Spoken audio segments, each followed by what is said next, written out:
নমস্কাৰ প্ৰিয় দৰ্শকসকল, অহা 21 ছেপ্টেম্বৰ তাৰিখে 2025 বৰ্ষৰ অন্তিমটো সূৰ্যগ্ৰহণ হ'ব গৈ আছে।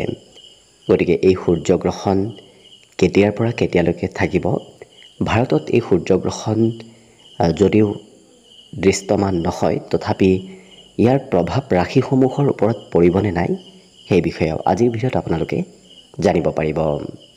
যিহেতু 21 ছেপ্টেম্বৰ ৰবিবাৰৰ ৰাত্ৰিৰ ভাগত এই সূৰ্যগ্ৰহণ হ'ব, গতিকে ভাৰতত এই সূৰ্যগ্ৰহণ দেখিবলৈ পোৱা নাযাব।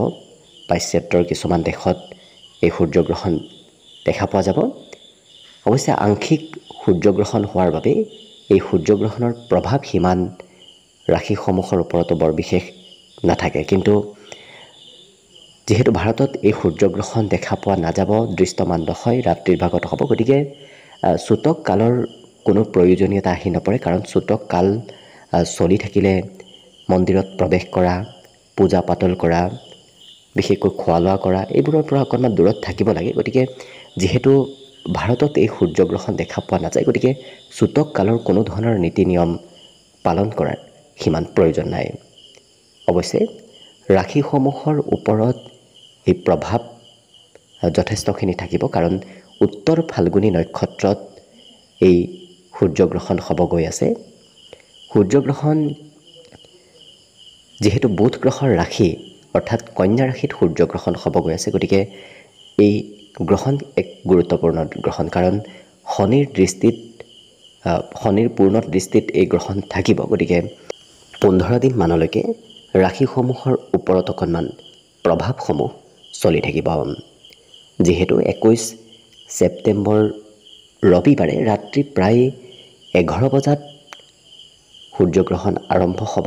গতিকে 11 বজাৰ পৰা গ্ৰহণ আৰম্ভ হ'বলৈ ধৰিব আৰু ঠিক ৰাত্ৰি 1:12 গ্ৰহণৰ মধ্য সময় চলি থাকিব। গতিকে এইখিনি সময়ত আংশিক যি সূৰ্যগ্ৰহণ, সেই সূৰ্যগ্ৰহণৰ মধ্য সময় চলি থাকিব আৰু সমাপ্তি হ'ব ৰাত্ৰি প্ৰায় 3:24, অৰ্থাৎ শেষ ৰাতি সময়ত এই সূৰ্যগ্ৰহণ সমাপ্তি হ'ব আৰু তেতিয়াৰ পৰা গ্ৰহণৰ সময়সীমাবোৰ নোহোৱা হ'ব। কিন্তু যিহেতু শনিৰ দৃষ্টিত পূৰ্ণ দৃষ্টিত এই গ্ৰহণ হ'ব গৈ আছে, গতিকে অকণমান ৰাশিসমূহৰ ওপৰত প্ৰভাৱ কিছু চলি থাকিব। বিশেষকৈ পিতৃৰ সৈতে মাজে সময়ে মতভেদ চলি থকা দেখা যাব। যিকোনো ৰাশিৰ অকণমান পিতৃৰ সৈতে মাজে সময়ে এই 15 দিনমানলৈকে মতবিৰোধ থাকিব, কিন্তু ভাতৃ ভগ্নীৰ ফালৰ পৰা সম্পূৰ্ণ ছাপোৰ্ট লাভ কৰিব। ভাতৃ ভগ্নীয়ে ছাপোৰ্ট কৰিব, মাতৃয়ে সমৰ্থন কৰিব।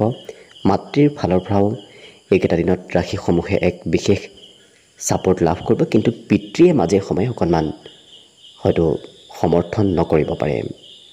ঘৰত যদি জ্যেষ্ঠ ব্যক্তিও আছে, সেই জ্যেষ্ঠ ব্যক্তিয়েও আপোনাক সিমান সমৰ্থন নকৰিব, কাৰণ ঘৰৰ মুৰব্বীগৰাকীয়ে আপোনাক হয়তো অকণমান সমৰ্থন নকৰিব পাৰে। গতিকে গ্ৰহণৰ সময়সীমাৰ অৱশ্যে প্ৰভাৱবোৰ প্ৰায় 15 দিনলৈকে থাকে। 15 দিনৰ পিছত এই গ্ৰহণৰ প্ৰভাৱবোৰ নোহোৱা হৈ পৰে। গতিকে আশা কৰিছোঁ আগন্তুক নৱৰাত্ৰিৰ শুভাৰম্ভ যেন আপোনালোকৰ বাবে ধুনীয়াকৈ হৈ পৰক, তাৰেই কামনাৰে আজিৰ বাবে ভিডিঅ'টো ইমানতে সামৰণি মাৰিছোঁ। ধন্যবাদ।